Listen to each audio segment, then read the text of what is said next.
for those that have attended the Calgary webinars in the past, we are going to be talking about the Calgary market. We have our resident expert, Mark, here on the call. And then we're going to get into the specific project, East Hills Crossing, which is Minto's latest development, a master planned community in Calgary. So the first two buildings we did, Era and Annex, were more standalone buildings. This is a site which is going to have 4 low-rise condo buildings and then 350 towns, which overall it'll be over 500 units in the entire development when it's done, right, Mark? Something around there? Yeah, I think we're going to be 600 now. Yeah. Just looking at the old number from a slide, and yeah, it's a small master plan community. Yeah. So when Kyle and I said to people, if you're able to get in on the first phase of a master plan community, you're guaranteed to make money. And I can say that when we've been talking to Mark over the last couple of months, we're like, launch 2 buildings. And he's like, can't, because we got to increase the prices on the second building wise. So anyone that invests in the first building, you're going to make money on this because they have built-in price increases on the future buildings you're going to be launching wise. So I'll introduce everyone. Alex Wilson, team lead on alexjwilson.com. Then I have my co-founder of Remax Wealth Builders Real Estate, Kyle DeVigi. And then we have Mark, depending on how you're looking at the screen. He's below me on my screen. And Alex is scared to try to say my last name. Yeah. I was wondering when you're going to pick up. Mark Verzile. Yeah. What is it? Mark Verzile. Oh yeah, would not have done that. Verzile. Yeah. Mark Verzile. From Minto, our man on the ground in Calgary, wise, providing us that in-depth knowledge for those that aren't from the Calgary area wise. So it's going to be a great chat today. And if you have any questions, please use the Q&A tab. We will have a whole Q&A section afterwise on this whole development. So I'm going to share my screen now, and we're going to jump into the presentation. So a little bit of information on myself. We're gonna have to get you on the slide too.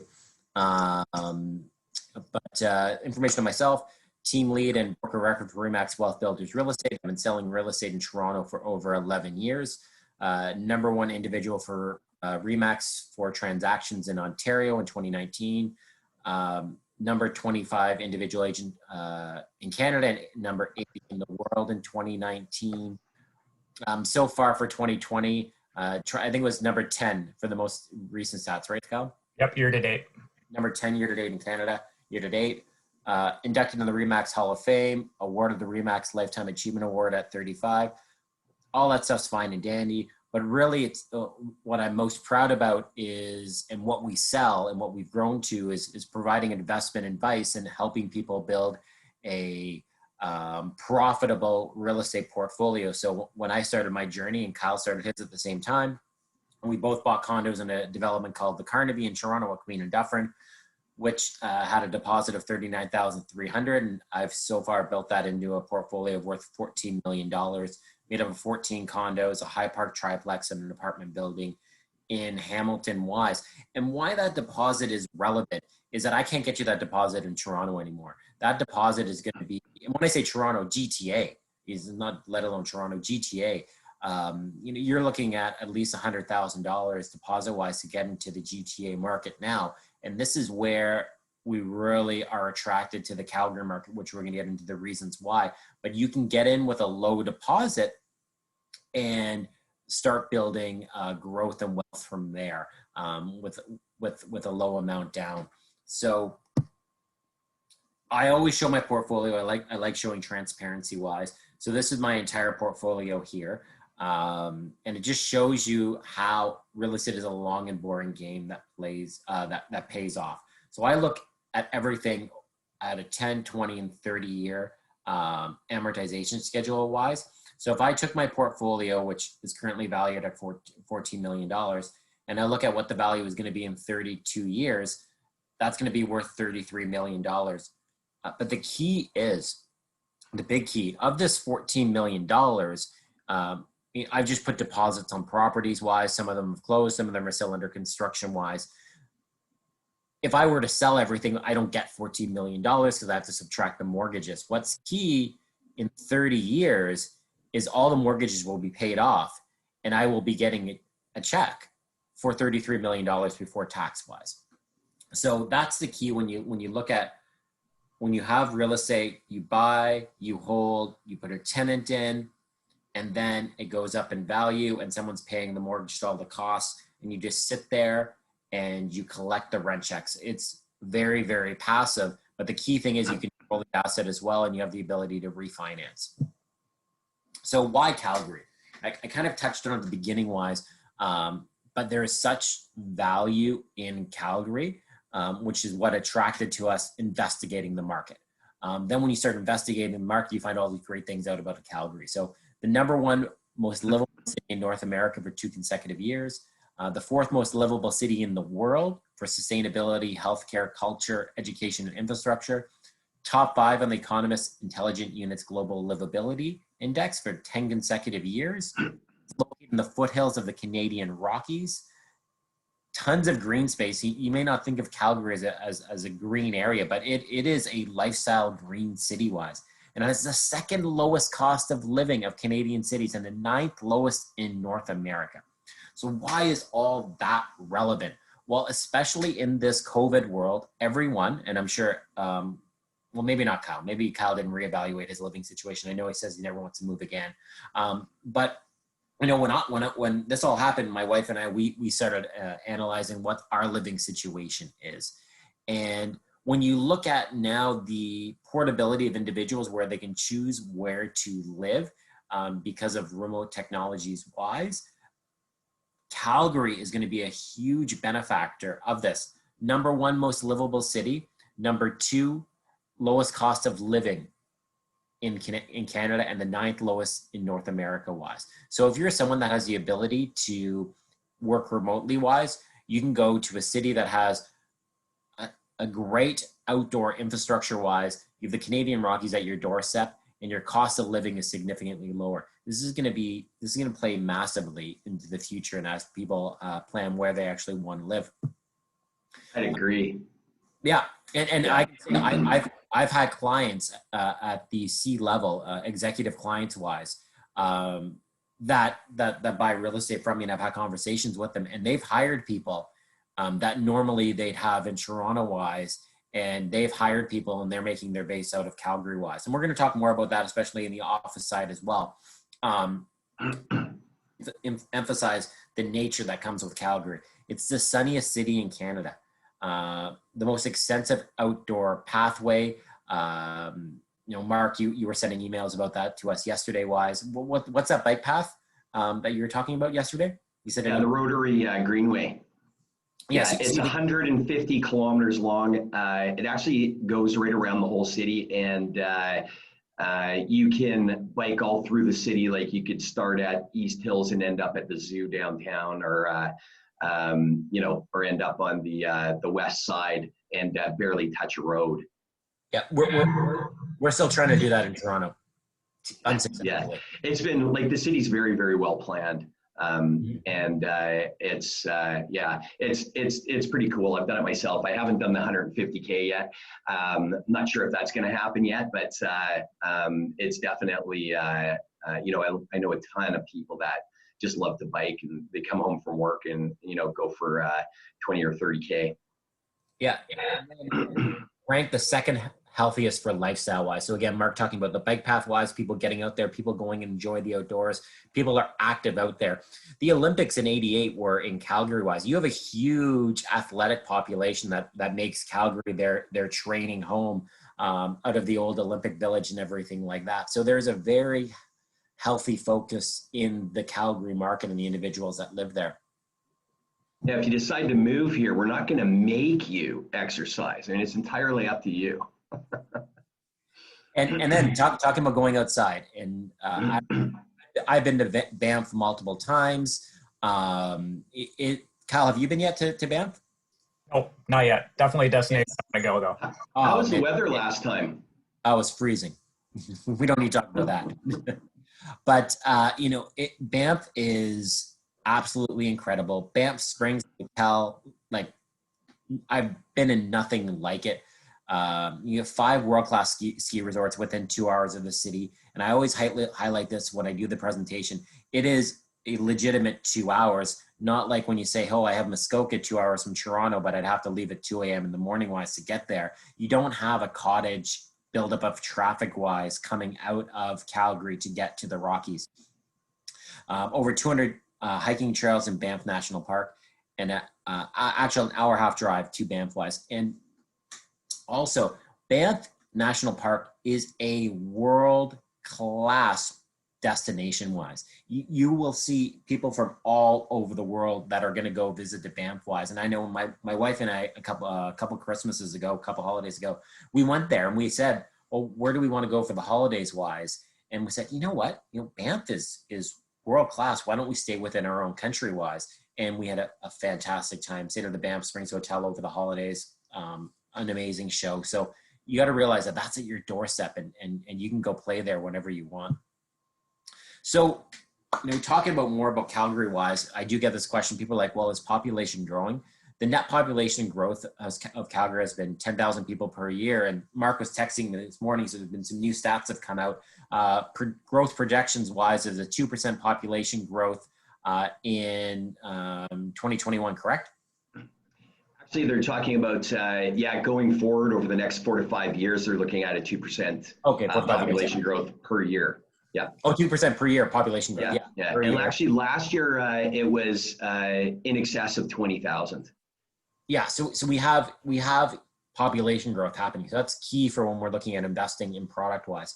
And the stats, that stat that I was texting you today, that's coming out from post lockdown. So this isn't numbers that we're bringing you from before lockdown. It's post lockdown. Can you email me? Is that from a document wise?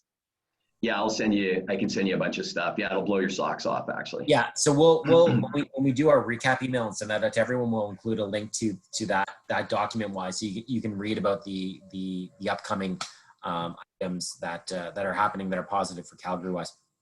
Calgary is the highest millionaires per capita of all the Canadian cities. Believe it or not. And Calgary has the highest wages and salaries per employee in the country at over 66,000. So there is a lot of money in Calgary. So again, when you read the news, you may just see doom and gloom headlines wise, but these are the actual stats on Calgary. Calgary is a very strong fundamentally, very strong economic fundamentals. Sorry, I got cut on my words. So it is a very, very strong city. So these are the underlying factors that we're looking for when we look at an area to invest in. You know what I love about you, Alex, is that you don't candy coat anything. You're not trying to fluff up the numbers or whatever. So the numbers that we're looking at there are actually like even a little bit low. So when he's talking about 10,000, and he hasn't changed that stat, because we talked about this even 3-4 weeks ago that. Last year was 20,000. And we'll talk about some of the stats that came out literally 20 minutes. I got them 20 minutes before we got online. And the actual average wages are higher than 66,000. Yeah. As you can see, that was a 2018 stat. So yeah, for sure. So it's great that you don't try to fluff stuff up. So why is Alex buying in Calgary? And when I look at Minto, and Minto is not an Alberta-based builder. They're actually an Ontario-based builder wise. One of the builders in Canada, been around for 60 plus years. They actually have a publicly traded REIT on the Toronto Stock Exchange wise. Extremely strong brand behind them. They do development in Ottawa, Toronto, Florida, and now obviously Calgary wise. So they have a whole head office of analysts, and Minto started buying up property in Calgary wise because they saw an opportunity in the dip of prices in Calgary. So they started buying property. I'd love to have a whole team of analysts on my team, but you know what? I'm just going to follow the money. If I have a billion dollar plus valuation company wise, and they're investing money in Calgary, why don't I get in with them by buying their product wise? So I'm following Minto's money to Calgary wise. Again, top base Ontario builder wise, and they've invested in eight properties in Calgary, and they have over 1,500 units coming to market. Sorry, no, sorry, they already have 1,560 units of 1,560 units on the market, and they have 3,500 plus coming to market in the Calgary area wise. So again, why Calgary? Buy low, sell high. So Calgary, unlike Toronto, their market has went like this, and we've truly seen the bottoming out of the Calgary market, and now we're seeing the signs of life where it's going back up. So we saw new condo sales prices drop 21% since 2017. Now we're seeing things trend back up. Era sold out. Annex, we're close to about 70% sales now, Mark? Yeah, for sure. And that's completing next year in Calgary, in the neighborhood by downtown Calgary. And now they have the East Hills development. And I love that this item where Warren Buffett bought a pipeline in his biggest deal in the year. So, during the heat of the COVID crisis, he spent $9.7 billion and bought a pipeline. So not that oil and gas is the only thing that propels the Calgary market wise, but it highlights the buy low in the market wise and buy value assets that you're going to see increase in the future wise. Distribution and diversification. So Calgary is still involved in oil wise. One of the key things is that the Trans Mountain Pipeline, which as Canadians we all own, that is actually under construction. So one of the issues in Alberta wise, it's a landlocked province, and they have natural resources wise, which is oil and gas. And the pipelines is the major way to transport that. So because it's landlocked, they can't easily get it to transportation hubs to get it to the worldwide market. So the majority of their oil ends up getting sold down to the US. And because of that, there is distribution issues because they only have, they're not 100% a sole source market, but their largest market is the United States. And we see that Alberta oil, at times is sold for 50% less than Texas oil. And that's because they just don't have the proper distribution to get their oil out of the province wise. With the Trans Mountain Pipeline, they're going to significantly increase distribution of the oil and gas, which will allow market prices for Alberta oil to go up. So you don't actually need oil prices to go up. You need Alberta oil prices to go up, and that'll come with increased distribution of the product that they have in the ground wise. So that's key, and that is scheduled to complete in 2023. And guess what? East Hills Crossing is also scheduled to be completed in late 2023, which is going to be a big boom to the Calgary area. But on top of that, just oil and gas that's in Calgary wise. Calgary has the highest concentration of high-tech workers of all the Canadian cities. Calgary ranked in the global top 10 of most attractive cities for workers, which we talked about above, why people like working there and living there. Calgary has the highest population of STEM graduates. So that's degree programs in science, technology, engineering, and mathematics. Why that's relevant, and I combine that with the next stat, low cost office space, 27% vacancy wise.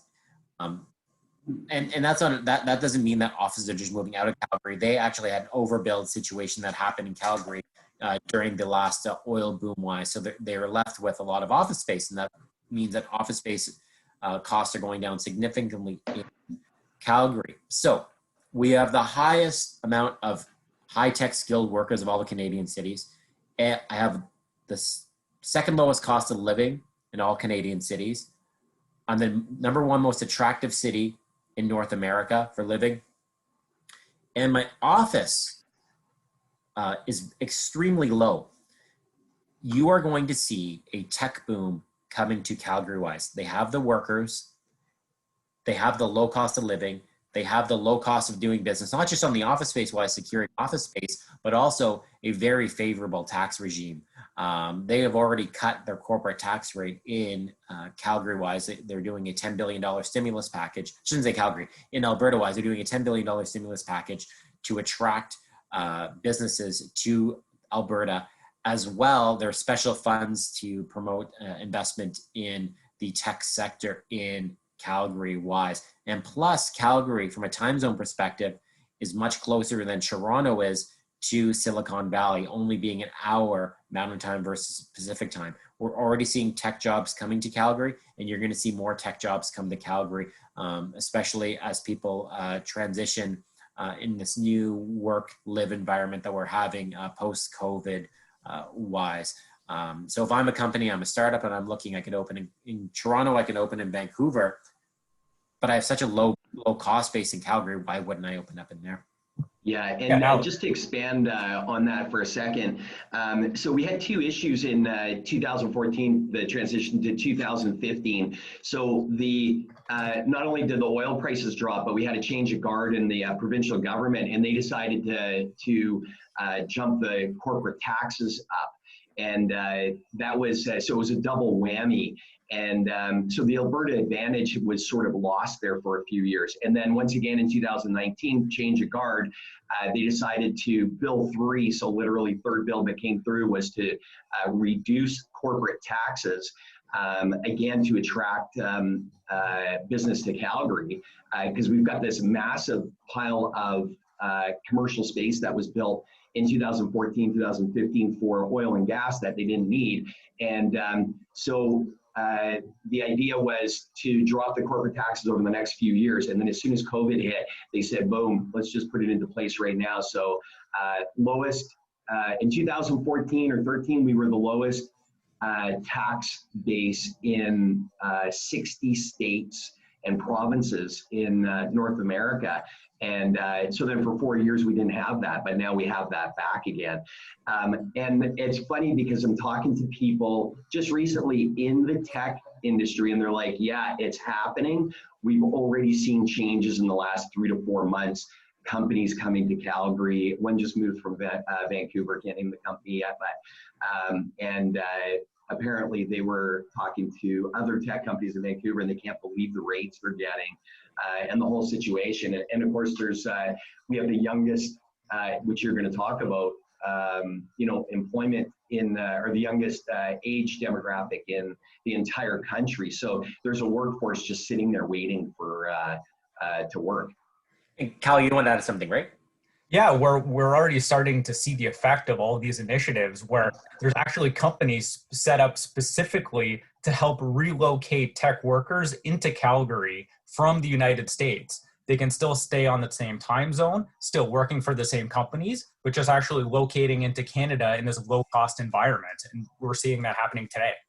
Nice. And I'll add 2 more things. Number one, in regards to when you see the big companies, so when I mean big companies, when you see your FANGs, your Amazons, your Microsoft, those big companies wise, is Microsoft part of the FANG? I don't even know. But anyway, when you see Google and you see Amazon, they're going to be located in the major centers. They're going to be located in Vancouver. Vancouver is getting another 3,000 Amazon employees. Toronto's going to get another 500 Amazon employees.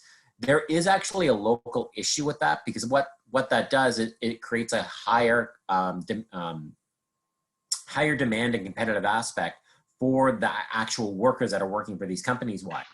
So in regards to our local cities, if I'm another tech company wise, and Amazon is taking my employees, or Microsoft's taking my employees, or Google's taking my employees, I could go to this other market, which is Calgary, which actually has the highest concentration of the technology skilled workers.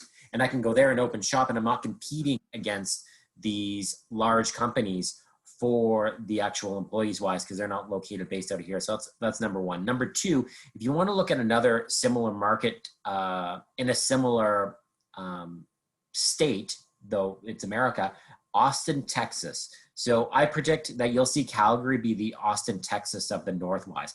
Austin, Texas, again, an oil-based state, originally an oil-based community-wise.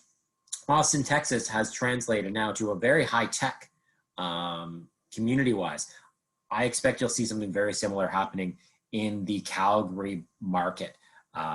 So that's something to keep in mind as well. As companies look there. And Austin and Calgary would be also on the same time zone as well. And then we also, just bringing up this slide here, You have just looking at diversification of the various industries where people are employed in the Calgary market. So boom and bust. So Mark, why don't you just talk about your history in Calgary wise, and when you saw the last boom and bust cycle wise, and how you profited during that time? Sure.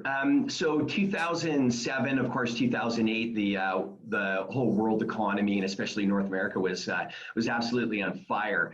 And so I started buying homes in 2004, 2005.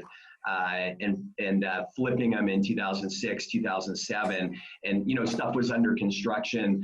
I was just flipping them as they were going, and some I would keep and rent for a while, and then I would sell it. And honestly, looking at history, I wish I had hung on to most of those. I would have been in much better shape. But you look at the profit that you're making, and you're thinking, "Ooh, I gotta get this into the bank," and it's not the case. The long-term play is the best. But so 2010 was when I look at the stats, 2000, like the market fell apart in 2008 in most of North America. 2009 was still a good year for us, and then 2010 was when the bust hit. I started buying again. I sold a lot of stuff in 2008-9, and then 2010 bought a few properties. 11, 12, 13 boom year, 14 a boom year again, and then again 2015 a good year, but 2016, 17, 18 were the bust years again. So, and we're starting to see that we were climbing out of that by 2019. Again, we were already talking about this before we started, that the vibe completely changed in Calgary, and we had the best start to that I'd seen in 6 years, January, February, March of this year. So again, when you want to buy, well, people get really caught up in a hot market, and as things are going up, you're still buying, and you feel really good about that, and you feel nervous about buying in a low market, but really that's the time when you buy. And I took advantage of that twice, and that is where the money's made. If I can say the quote, when the blood's in the streets, right? Exactly. And the good news for everyone is that you're already seeing the recovery starting on the ground wise. Even though we are in this COVID time, you're seeing the recovery in the Calgary market wise. So you don't need to wait as long as other people's may have been. Like, let's say they bought in 2017 and they've been waiting. You don't need to wait that amount of time.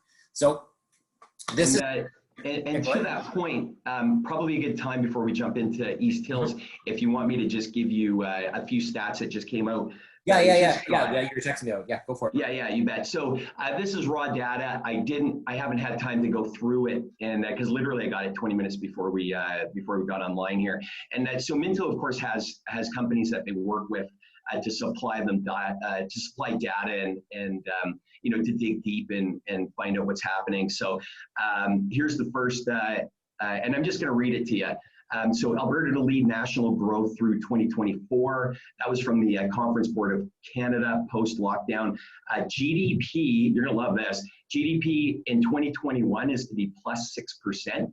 Employment growth, 38,000 jobs in 2021.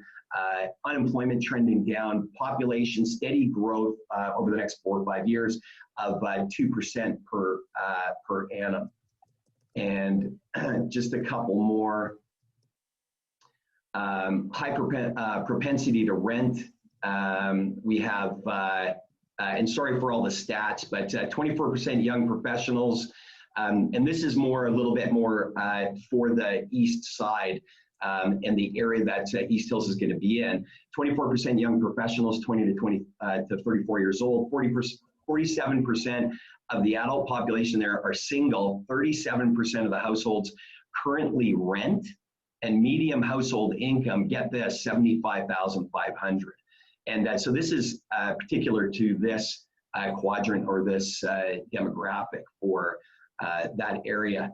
One of the fastest growing sectors in Calgary with the new ring road, new employment hubs down 17th Ave, which is International Avenue. and just kind of reiterating a little bit of the same thing about 56% households, one or two people. Again, 37% of households currently rent versus 28% citywide. And then big lettering I have, underserved rental market. So Calgary's has 44,000 rental units, the lowest ratio for North American cities of 1 million plus. So that's really starting to make sense why we're seeing these massive companies like Cadillac Fairview coming in and building downtown right in the core, like 40-story buildings with all rentals. Southeast sector represents 6% citywide versus 15% of citywide population. General trend towards new condo quality rentals. So what you're seeing is that the new projects, there was actually 20 years of zero, almost no new purpose-built rentals built in Calgary. And then from 2016, 2017, you started to see that that rental market changing because they were building, and it's still like building like crazy for to keep up to the rental market. And the rental market is still hot, and they can't keep up. So going into East Hills, this is our new building right here. It'll be 6 stories and 87 units. So this is the first building that's going up. So location wise. So Mark, I'm going to bring you in, and why don't you discuss the location a little bit? I took a brief, while you were talking, I took a quick look at the Q&A. So this is, someone's like, oh, why is this less than Era? Why is this less than Annex? So this is a Annex and Era are downtown locations in Calgary wise. This is a different location. This is more to the east side of Calgary wise. That's why you see a difference in the pricing between an Era project and Annex project and this one. It's based on different locations wise. So why don't you get into some specifics about the location of where East Hills is going in Calgary? Sure, yeah, you betcha. So East Hills is just off of Stony Trail. So Stony Trail is the new perimeter highway. On the east side, it was built, and don't quote me on this number, probably 6-7 years ago, that it was completed on the east side. And then currently on the west side, they're completing it. They're building it right now, so there's a ton of construction. But this wraps around the entire city. And super fast. Again, you don't have the type of traffic that you do in Toronto. So super fast to get to the airport by driving. You can get there in about 20 to 25 minutes, and it's an easy shot to get to Deerfoot Trail, going to Edmonton, just north of the airport. There's a 1,200-acre industrial park that's being built, and it started a few years ago. This will be under construction for probably quite a few years, and it's basically the transportation hub of Western Canada. And industrial in Calgary is firing on all cylinders. So it's also located about 6 minutes of a drive to another light industrial park south on the perimeter highway again, which we call Stony Trail. So when we did some test runs and we were doing some Facebook advertising in that probably 4 to 6 months ago, we were making calls and just finding out where people were renting and where they were working in that. And these are 2 locations that were really primary for work. And we're talking about renters who their household income, you said the average was about, the average is about 75,000. There's a lot of households in there that are working, 2 or 3 jobs, and they're new to Canada. They're new to Calgary, just starting out in that. So first thing they do is rent for probably 4 to 5 years while they save their money to become, owners of their own properties in that. So we're just far enough off of Stony Trail that we're probably about 400 to 500 meters off. You don't get the noise from the highway. So there's a nice little buffer there. And it's just south of RioCan. So there's a 600,000 square foot commercial retail area directly north, literally across the road. And the beauty of this is I can tell you how many times retail is built before the actual residential goes in. It never ever happens in Calgary in the suburbs. So this is such a unique opportunity that we've already got Super Walmart directly across the road, Cineplex, and then about a block up is a brand new Costco.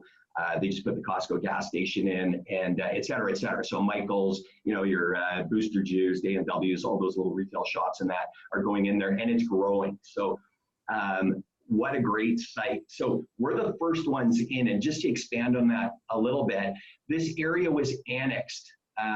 So if you look at the map and you put in Calgary, it'll show where East Hills is, and there's a little bump out in the map, and that area was annexed in 2007. And so just this area is going to hold, and again, there's nobody living there. We're first in. The area structure plan shows a population of 61,000 people, creating about 14,000 jobs. And we're just one little spot in there with about 650 to 700 condo townhomes, literally the first building going in.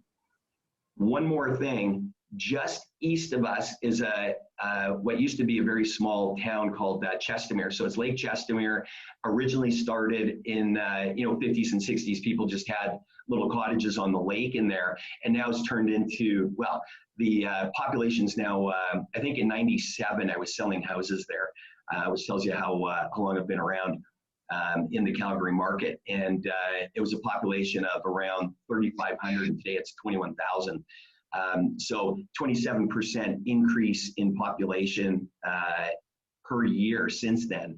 And so on the west side of Stony Trail, these areas are all older. They haven't been built, nothing's been built there for 35 or 40 years. And with the exception of a couple of low-rise apartments, which originally were going to be condos, they canceled, they were half sold. They canceled this is about 7 or 8 years ago. They canceled everyone's contracts and made them rentals because the rental market was so hot there. And they've always seen excellent rent happening there. 99% rented, which is essentially 100% with a waiting list for the past 5 6 years. So Chestermere, there used to be the MD of Rocky View, so County of Rocky View between Calgary and Chestermere. Chestermere, all that's been annexed. It's right up to the border of Calgary, and Chestermere has 4 or 5 new neighborhoods that are right on the border. They just started building, released just within the last few months, and I went and checked them out last week. Super busy. They barely have anything left till their next phase. And these guys are telling me that they're swamped with business. So resale market and the new market is, especially the new market, is really, really hot right now, to our surprise, and not to our surprise, in Calgary. But in this particular area, again, first one in, just the Calgary portions of population of 61,000 in the next few years as the area structure plan unfolds. And then we have the Chestermere part, which is going to border right up against it. So super hot opportunity.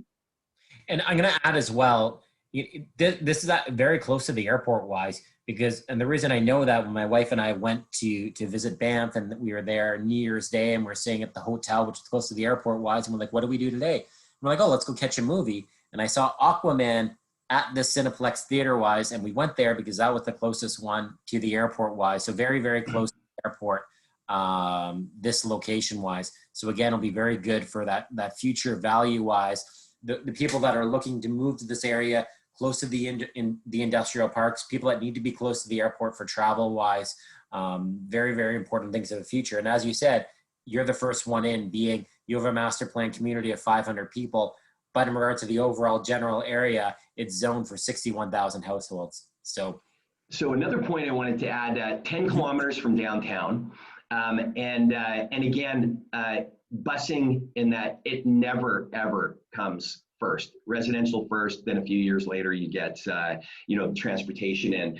And in this case, they've added a BRT. It's already existing. So what a BRT is, and if you look it up in Calgary, it's called the Purple Line. They built a couple of their own lanes and bridges, highways going to downtown. So this particular one's a straight shot right from East Hills is where it starts. So existing 1 or 2 minute walk from where this building's this first building of 4 is going to be. The BRT station is going to be built there. There's a bus stop right now, but they're building a whole station. And it's about a 20 to 25 minute ride to downtown, as opposed to what used to be about a 45 minute ride.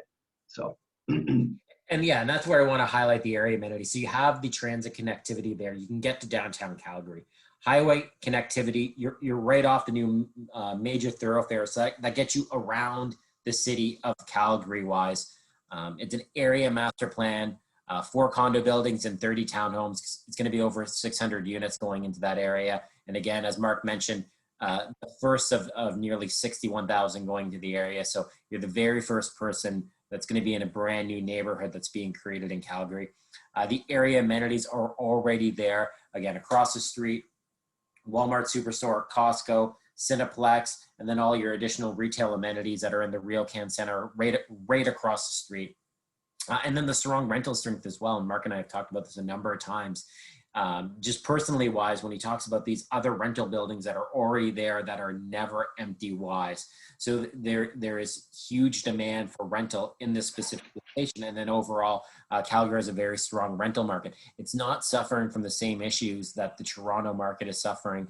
And specifically the Toronto market is hurting very hard. And the core wise, Calgary's built differently, and they're not experiencing the same rental issues that we are throughout this COVID time. You have a very strong rental market in the Calgary area. And this is what's going to happen. As the economy improves, you're going to see those renters start turning to home ownership wise, which is then going to turn into increased prices in the real estate market wise. So something very important. Now, what I have next is what's great about, whoops, a little far. No, I'm going too far. What's great about Alberta and then the specific development. So you're able to buy with as little as 5% down in this development. So starting pricing is going to be around $180,000 up to around $280,000. You know, these are numbers that are unheard of. $180,000, that's a parking spot in Yorkville right now in Toronto. You have the ability to assign a unit. There will be an assignment clause. I think it's going to be about $1,000 charge, right, Mark? If that hasn't been firmed out yet. Yeah, there's a few details that have to be worked out, but if history repeats itself, Minto typically has a $5,000 assignment clause in it, but for our brokers, we usually reduce those to $1,000. Yeah, so we'll have an assignment clause in there. The 2-year rental guarantee, including full property management. So what that means is, and we'll go over an example that I made. You're going to have the rent paid by Minto. It's actually a lease back program wise. The builder is going to lease back the unit from you. So your rent's guaranteed every month for 2 years at a set amount, which we'll go over. And that's fully property managed as well, meaning that you're not going to get a call at 2 a.m. in the morning in regards to if there's a clogged toilet wise. That's not going to happen. This will be a touchless investment for 2 years from when you get keys for that property, which will be late 2023. So realistically, you're not thinking about this investment until at the end of 2025, maybe into 2026, which gives you the runway to have the property values increase in Calgary wise. And there are no development charges in Calgary. So those can cost up to $20,000 in Toronto. There's also no land transfer tax in Calgary or Alberta. So whereas we have the provincial land transfer tax and the municipal land transfer tax, that doesn't exist in Alberta or Calgary.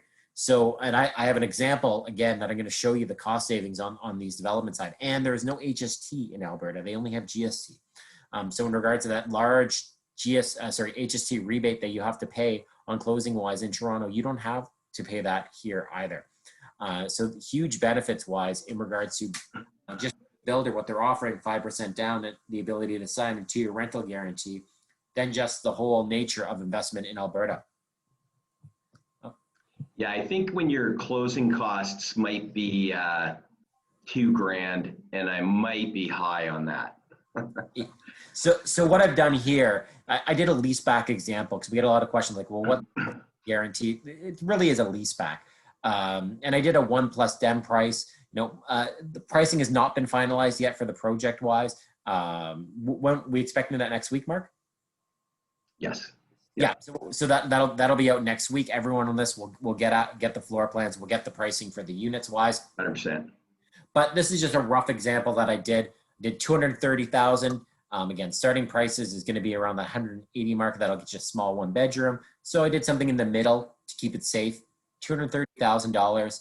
And what the lease back is, how they calculate that, it's 6% of the purchase price divided by 12. That's the monthly rent they're going to give you on the unit. So 230 times 6% divided by 12 is $1,150 per month. So when we look at the mortgage, well, the mortgage on $230,000 with 20% down. So when you get this property, contract for 5%, but when you get the property, you're still going to have to come up with the full 20%. That's what's the bank's going to require for your mortgage wise. But your initial 5%, that'll be what you're paying in 2020. Late 2023 is when you'll come up with that additional 15%. So your mortgage on that property will be $670 per month. Property tax, oops, there's a little typo here. Look at the numbers on the expense revenue wise. That's the actual numbers wise. Your property tax will be $127 per month. Your maintenance fee on this unit will be $228 per month. Your rent will be $1,150 per month. That means you have a positive cash flow of $123 per month on this property wise. Now, again, I looked at briefly at the questions wise. We'll answer those in more detail, but because I'm on this slide, I want to ask this, Mark, now. Someone said, I see a lot of rental guarantees out there. They're inflated numbers to get people to buy. Mark, this is not an inflated number at all for your rental guarantee. Can you? It's actually backwards. I say it's under. Yeah. It is under because the builder they want to be conservative in the numbers. And by the time it comes around, it's possible that the rent actually could be much higher. So again, we use companies outside of Minto, third-party companies. Alex is going to be talking to the gentleman that runs the company probably on Monday to get it straight from him. And so the numbers that I was giving you earlier on the economy and that's all coming from this other company, this third-party company. So the rental guarantee, they're not going to make it way higher than what the actual rent is because we're going to deflate our investors after after the rental guarantee is over. So if anything, they're actually slightly low. Yeah, and I'll give an example because I know this happens. I've seen it in Toronto. So again, Minto. I'll use the Minto example, so it's all relevant. Minto Westside, which is a building in Toronto, right. The Bathurst in front. They offered rental guarantees at one point in their building wise, and by the time the building was done, the delta between the market rent and what the rental guarantee was, no one took the rental guarantee. They all opted out of it because the rent was so much higher in the market wise than what the builder was going to pay them wise.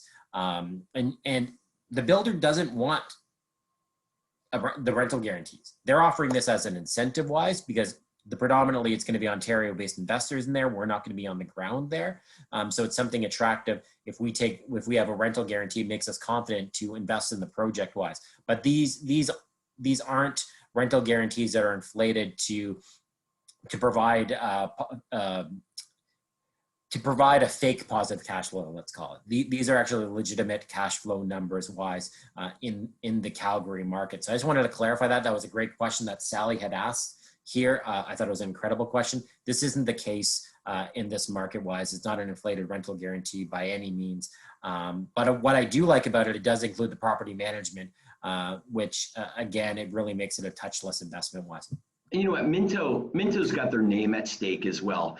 And, Yeah. you know, they're a company that's been around since 1955. They're a household name in Ontario. They're really well liked. They're put together, you know, it's run by CEO Michael Waters. He's an incredible guy, young guy, very, very brilliant. The VPs in Toronto, you know, Troy Dozeman, president, the VPs in Calgary, and that these guys are all really down to earth. They're really, really smart people. They don't want to alienate their. It's a long-term business, multi-billion dollars. They alienate their investors and their clients.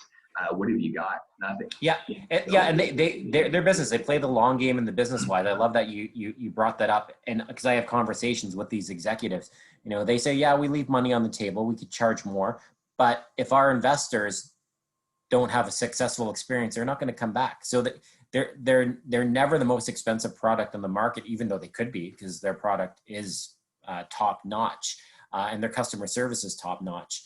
But they always leave money on the table to make sure there's profit at the end of the day for their end user investors wise. And that's, again, why they've been around for 60 plus years.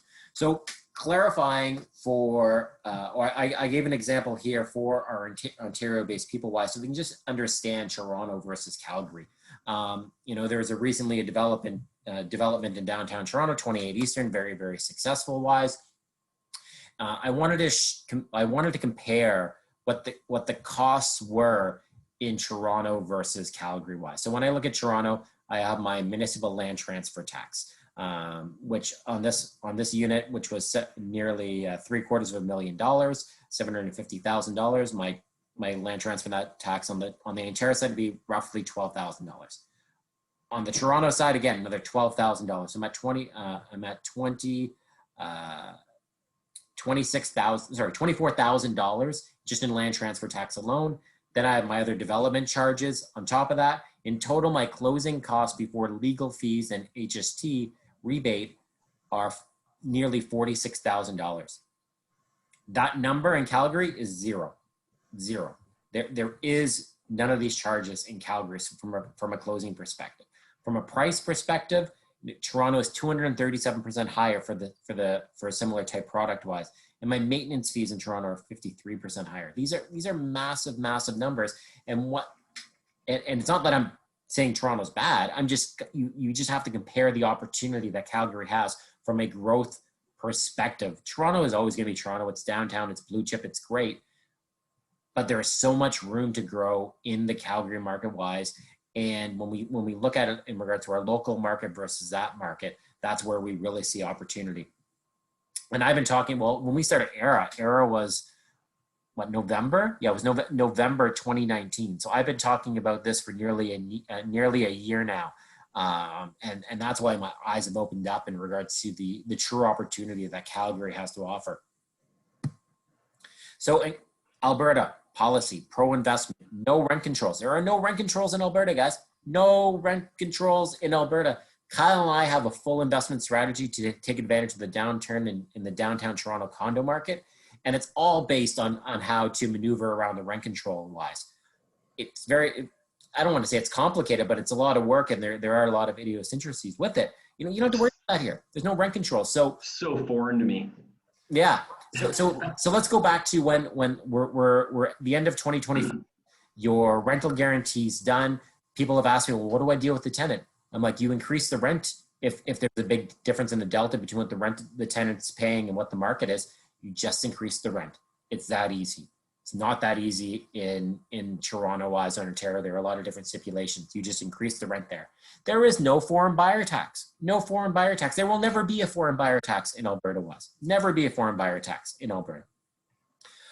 $10 billion stimulus package, including reducing corporate taxes. We touched on that. So they've already initiated the corporate tax cut in Alberta wise to stimulate business investment.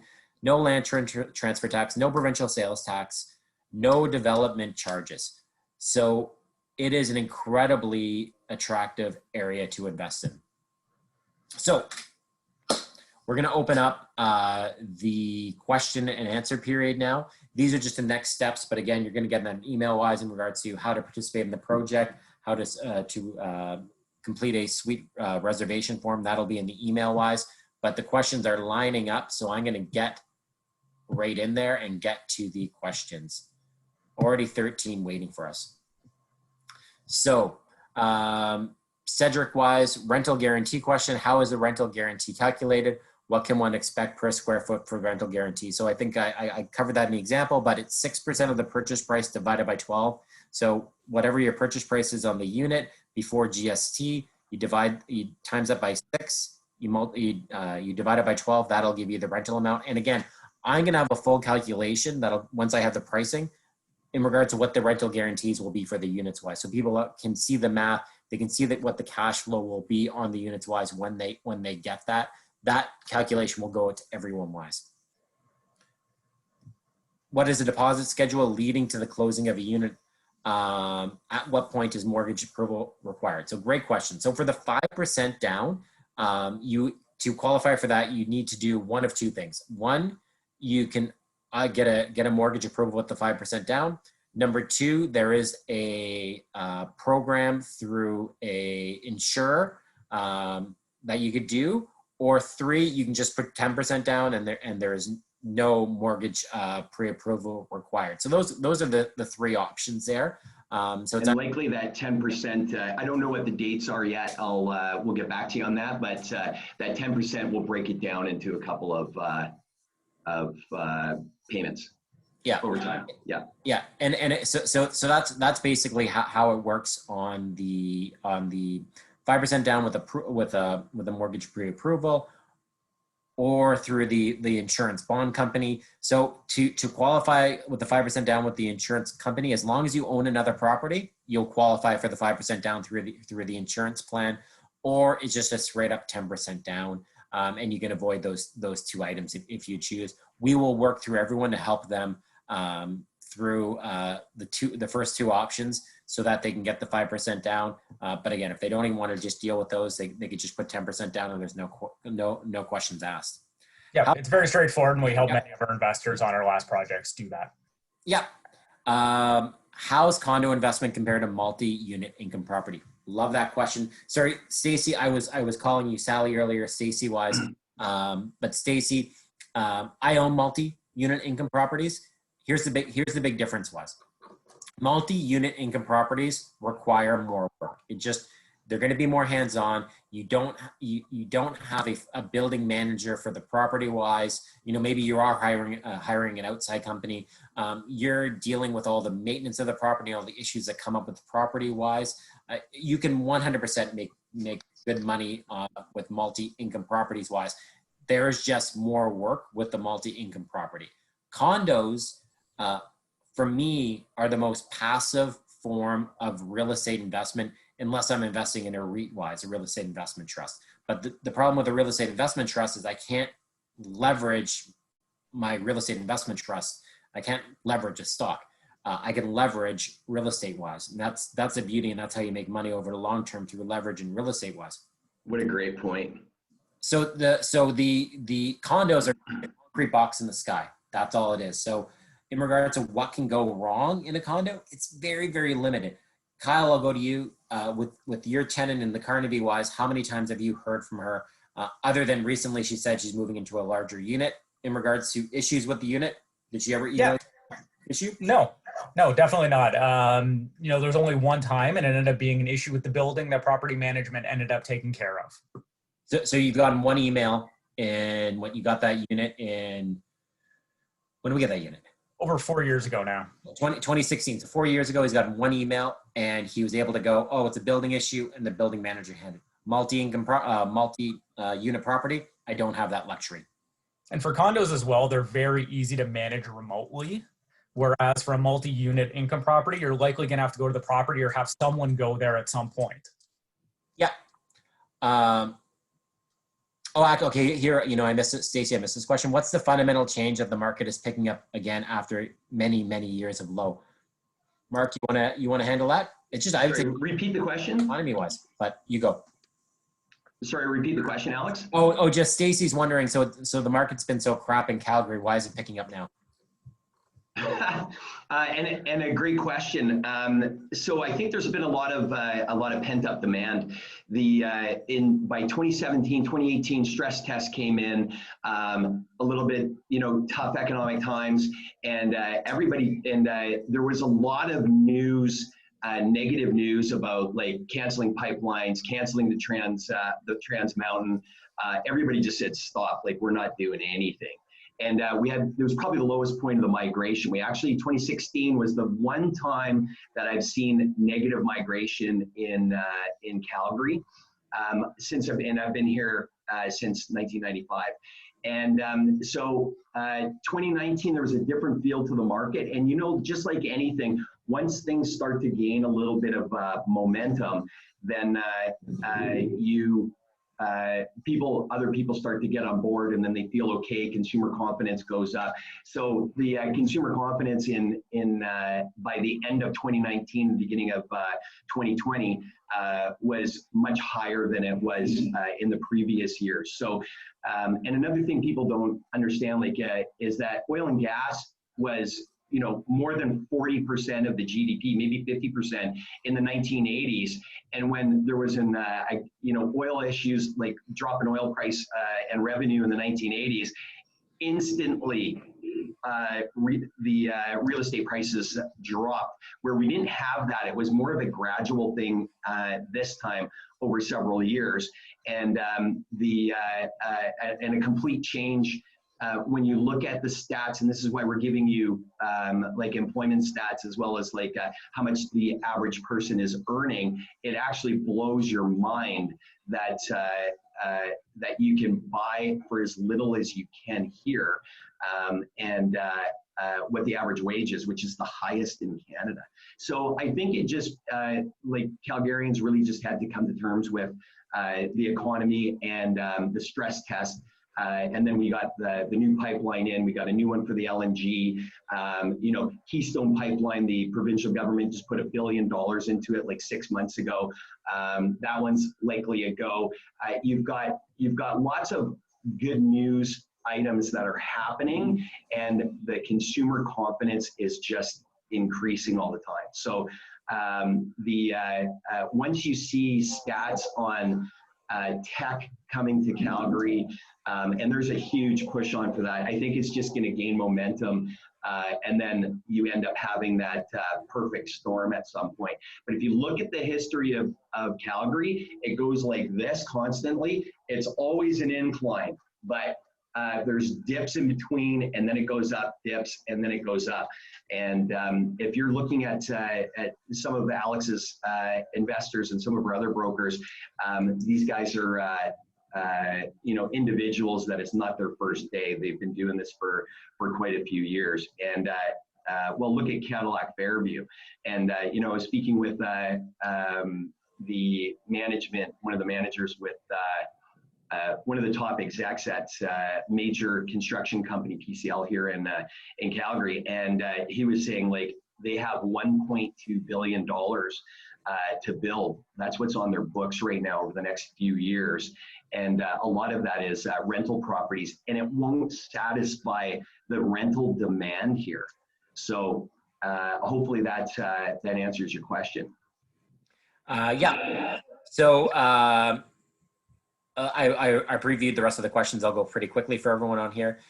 Will you share the numbers for ROI and positive cash flow that is expected? 100%. That'll get sent out on Monday or Tuesday. We're just waiting for the final numbers for Minto wise. Once I have the sales numbers and floor plans, I'll be able to send that out to everyone so people can, they'll look at my analysis and then they can choose what units they'd be interested in moving forward with. Yes, assignments will be permitted wise. There'll be about $1,000. We're expecting about $1,000 charge, discounted from $5,000. So it's potentially $1,000 charge from Minto. We're just waiting for that finalization. Is the price per square foot different in this area versus Era? Yes, it is. It's a different location. Not even close. It's much cheaper. Yeah. Much less expensive. Other than houses, what else do they have to plan to put here? Well, Minto's putting, it's a master plan community, 600 units wise. Are there any parks that are going in or anything like that, Mark? Or Yeah, there's in this area, we actually have quite a large park that's going in there, and we were having a discussion a couple of months ago, and we were beating each other up on what we were gonna put in there. I'm not sure it's 100% solid yet, but of course, like playground, probably exercise equipment, like maybe a little toboggan hill, that kind of thing. But it's actually quite a big chunk of the community. good. Stacy asking, are there many new developments in the area? Will the rental be less strong since there is more supply? There are no new developments in the area right now. Currently, Minto is going to be the first one. You'll be the first one in on that. But there is the master plan for the whole area, expected over 20 years for that to get up to the 61,000 households. But you're the first player on the block for this was. Is Calgary like Toronto where you expect to play HST on a rental property? Nope. There is no Awesome question. in Alberta. Guys, I'll say it again. There is no HST in Alberta. What makes HST is a combination of GST and the provincial sales tax. There is no provincial sales tax in Alberta, only GST. So add GST onto the purchase price, and the GST becomes part of the mortgage. Correct. And then I don't know if this is a good time, but anything under 450,000, you do get a rebate back on the GST. And so under 350,000, it is 36% of the GST. So after 1 year, you can go to CRA online. There's a couple of forms that you can pull off, one being for investors. And this is actually not well known. People think that the GST rebate's only available for end users, and it's not. It's actually available for investors as well. You just have to hold on to the property for a year and then claim it then, 36% of the GST. So on 350,000, I think that number would be about $5,600. Yeah. So and you guys will get all the information for the people that invest wise. Cedric, great question. I didn't even include this. Yes, parking's included. Parking is included in this project wise. But he did ask, is it outdoor, indoor? I think, is it going to be outdoor parking or indoor parking? Underground. Underground parking. Very important in Calgary. So we were so quick, we didn't talk that much about the building itself. I don't know if you want to get into that a little bit. No, I think we'll leave it. As a surprise. Yeah, well, they'll get it in the email wise. Most people are interested in the, the investment optics and everything like that. Sure. But yeah, in regards to building 87 units wise, we'll have a great rooftop patio, and every unit includes a parking spot. So, that. And I'll tell you how many in suburbia, how many projects have rooftop patios. Nobody does it. We decided to do it because we wanted to bring the urban to suburbia.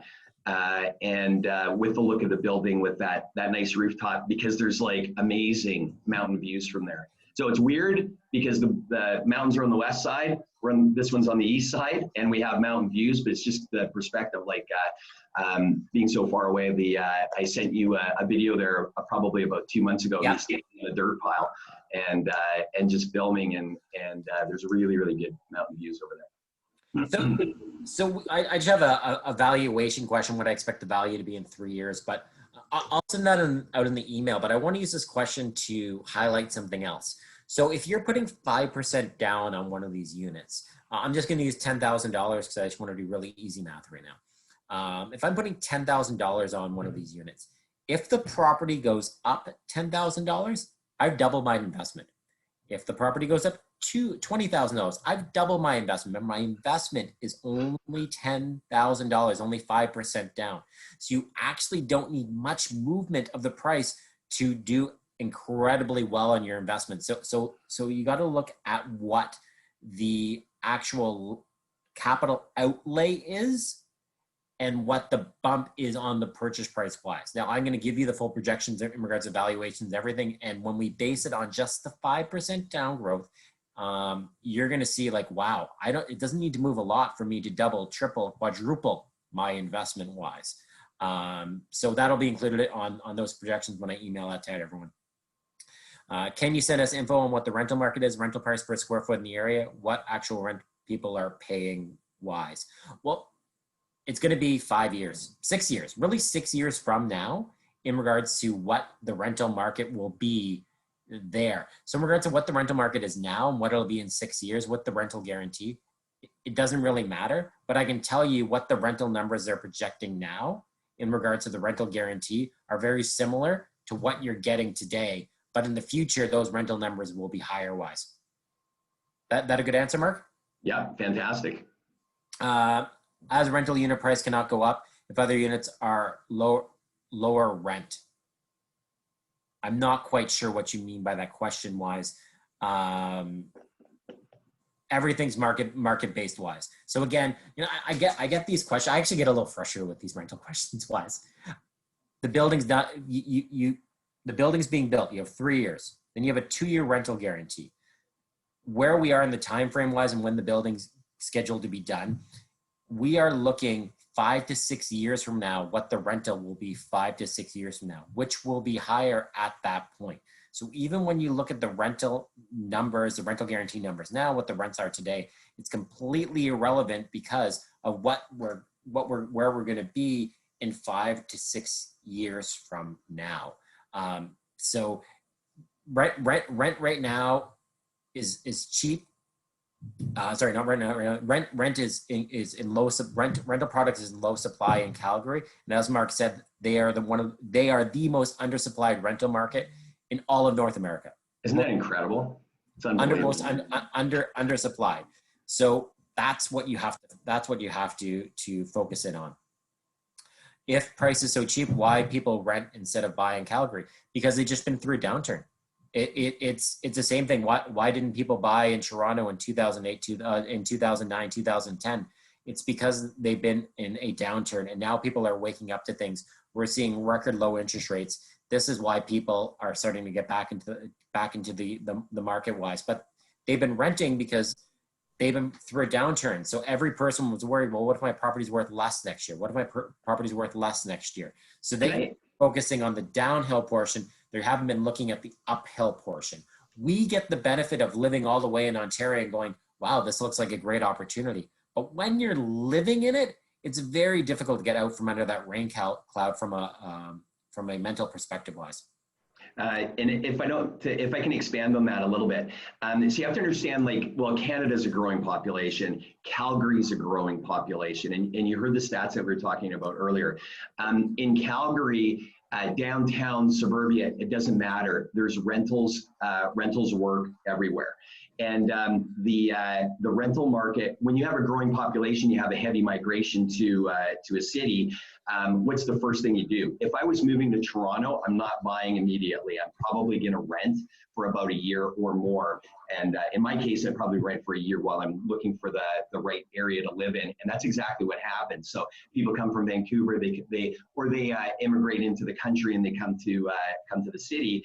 They rent for a little while until they figure out where they want to be and what their lifestyle is going to be, or where they're working, and et cetera, et cetera. So I had a client move in yesterday into a project. They had come from Brazil a few years ago, and so they rented downtown for that time until they finally decided to set roots. And they wanted to live downtown. I guess where they ended up? They ended up in suburbia.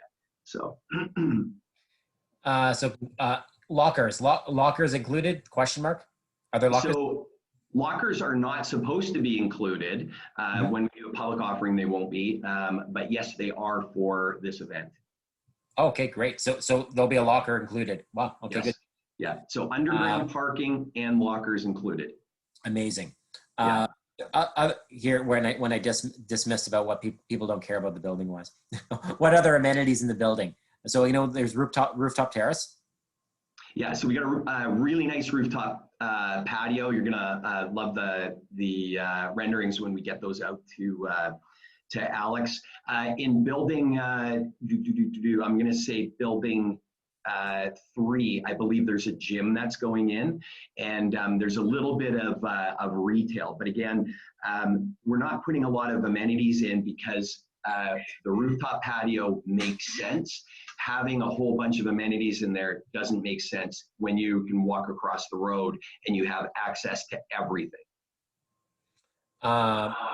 You know, this question here, I like this question.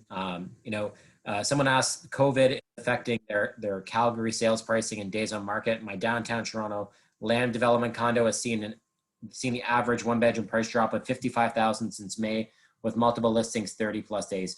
Okay, so two different things. Downtown Toronto is hurting, and I have some bad news for everyone on this call. If you do have downtown Toronto properties, that your properties are probably still going to go down a further 5 to 10%.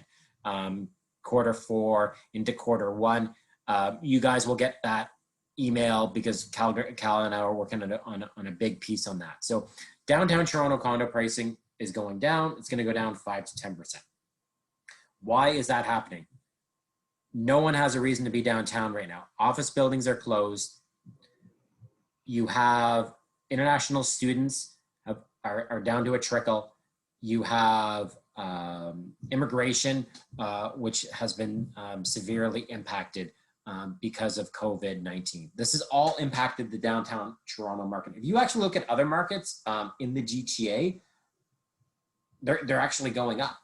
It's downtown Toronto which is impacted. This location is not in downtown Toronto. This location is on the outskirts, the east side of Calgary, a more of a suburban location. Zero impact on COVID in regards to the market there. So there's been no impact on the market for this type of product in Calgary wise. But the downtown Toronto market will continue to hurt, and will continue to hurt for another year. Now here's the good news.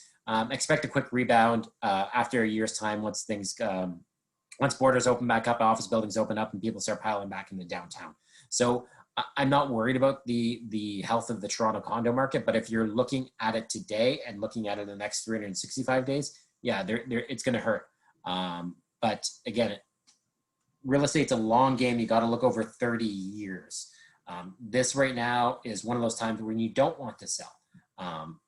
But that'll only be short-term in the downtown Toronto condo market. Are there going to be any schools planned in the area? Do you know about that, Mark? Well, population of so the whole area structure plan. The area is called Belvedere, if you look it up. And so 61,000 population. Eventually, yes, 100% there will be schools in the area. There's already existing schools just to the west.